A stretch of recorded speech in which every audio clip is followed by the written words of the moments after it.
Hi అండి. మునక్కాడ కోడిగుడ్డు టమాటా కూర ఇప్పుడు చేసుకుందాం. దానికోసం మనం కొన్ని కోడిగుడ్లలో నీళ్ళు ఉప్పు వేసుకుని పొయ్యి మీద పెట్టుకుని ఉడికించుకోవాలి. ఇంకొక పక్క స్టవ్ పైన కడాయి పెట్టుకుని ఆయిల్ వేసుకుని కట్ చేసి వాష్ చేసుకుని పక్కన పెట్టుకున్న మునక్కాడ ముక్కలు వేసుకుని వేయించుకోవాలి. వాటిని కాస్త ఎర్రగా అయ్యేంత వరకు వేయించాలి. అలా వేయించుకున్న ఎర్రగా వేగిన మునక్కాడ ముక్కల్ని పక్కకు తీసుకోవాలి. తీసుకున్న తర్వాత అందులో ఇంకొక స్పూన్ ఆయిల్ వేసుకుని ఎగ్స్ని వేయించుకోవాలి. కొంచెం పసుపు వేసుకుంటే మనకి ఎగ్స్ మంచి కలర్లోకి వస్తాయి. కొంతమంది అయితే కారం కూడా వేసుకుంటారు. నేనైతే పసుపు మాత్రమే వేసుకుని ఉడికించిన కోడిగుడ్లని వేయించుకుంటానండి. దాన్ని పీల్ చేసి మనం పక్కన పెట్టుకుంటాం కదా ముందే. వాటిని కూడా రెడ్ కలర్లోకి వచ్చేంత వరకు వేయించాలి. ఆయిల్లో కోడిగుడ్డు వేగితే టేస్ట్ బాగుంటుంది, కలర్ కూడా బాగుంటుంది, కలర్ఫుల్గా ఉంటుంది. నేనైతే ఒక్క పూటే గుడ్డు కర్రీ చేసుకుంటానండి. అందుకే కొంచెం ఎక్కువ గుడ్లనే ఉడికిస్తాను. మా వారేమో 2 పూట్లు 2 గుడ్లు తింటారు. ఒక గుడ్డు మగవాళ్ళకి ఏం సరిపోతుందండి, కష్టపడే వాళ్ళకి.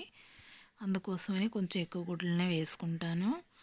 ఇలా కొంచెం ఎర్రగా అయిన తర్వాత చూసారు కదా, మంచి కలర్ వచ్చింది. పక్కకు తీసుకోవాలి. తీసుకున్నాక అదే కడాయిలో 1½ స్పూన్ ఆయిల్ వేసుకోవాలండి తాలింపు కోసం. నేను టమాటా ముక్కల్ని ముందే కట్ చేసి పక్కన పెట్టుకున్నాను.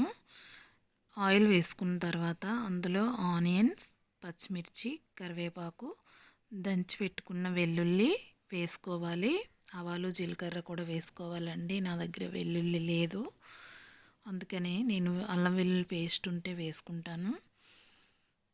ఇవి కూడా కొంచెం కలర్ వచ్చాక టమాటాలు వేసుకోవాలి. ఉల్లిపాయలు త్వరగా వేగాలంటే కనుక కొంచెం సాల్ట్ వేసుకుంటే త్వరగా వేగుతాయండి. ఉల్లిపాయలు వేగిన తర్వాత అందులో టమాటా ముక్కలు వేసుకున్నాను. నాటు టమాటాలు అయితే కనుక మనకి త్వరగా మగ్గిపోతాయి, కర్రీ కూడా బాగుంటుందండి. ఈ నాటు టమాటాలు చూసారా మగ్గిని చక్కగా. నేను వాటిని బాగా స్మాష్ చేసుకున్నాను. స్మాష్ చేసుకున్న తర్వాత పసుపు, కారం, మసాలా వేసుకున్నాను. ఉప్పు, కారం అయితే మీ టేస్ట్కి తగ్గట్టు అడ్జస్ట్ చేసుకోండి. ఇవి బాగా కలిసిన తర్వాత ఇందాకనే మనం వేయించి పక్కన పెట్టుకున్నాం కదా మునక్కాడ ముక్కల్ని వేసుకొని బాగా కలుపుకోవాలండి. అందులో ఉండే ఉప్పు కారాలన్నీ మునక్కాడకి పట్టేలాగా.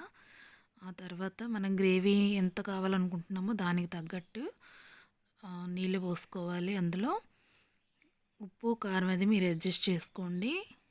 ఆల్రెడీ మునక్కాడ ముక్కలు 50% ఉడికిపోయాయి కదా, మిగిలిన 50% ఇందులో ఉడికిపోతుంది. ఇప్పుడు నేను ఇందులో ఎగ్స్ కూడా యాడ్ చేశాను. ఇవన్నీ బాగా ఉప్పు కారం అన్నీ వాటికి పట్టేశాక కర్రీ రెడీ అయిపోతుంది. Thank you for watching. Subscribe my channel.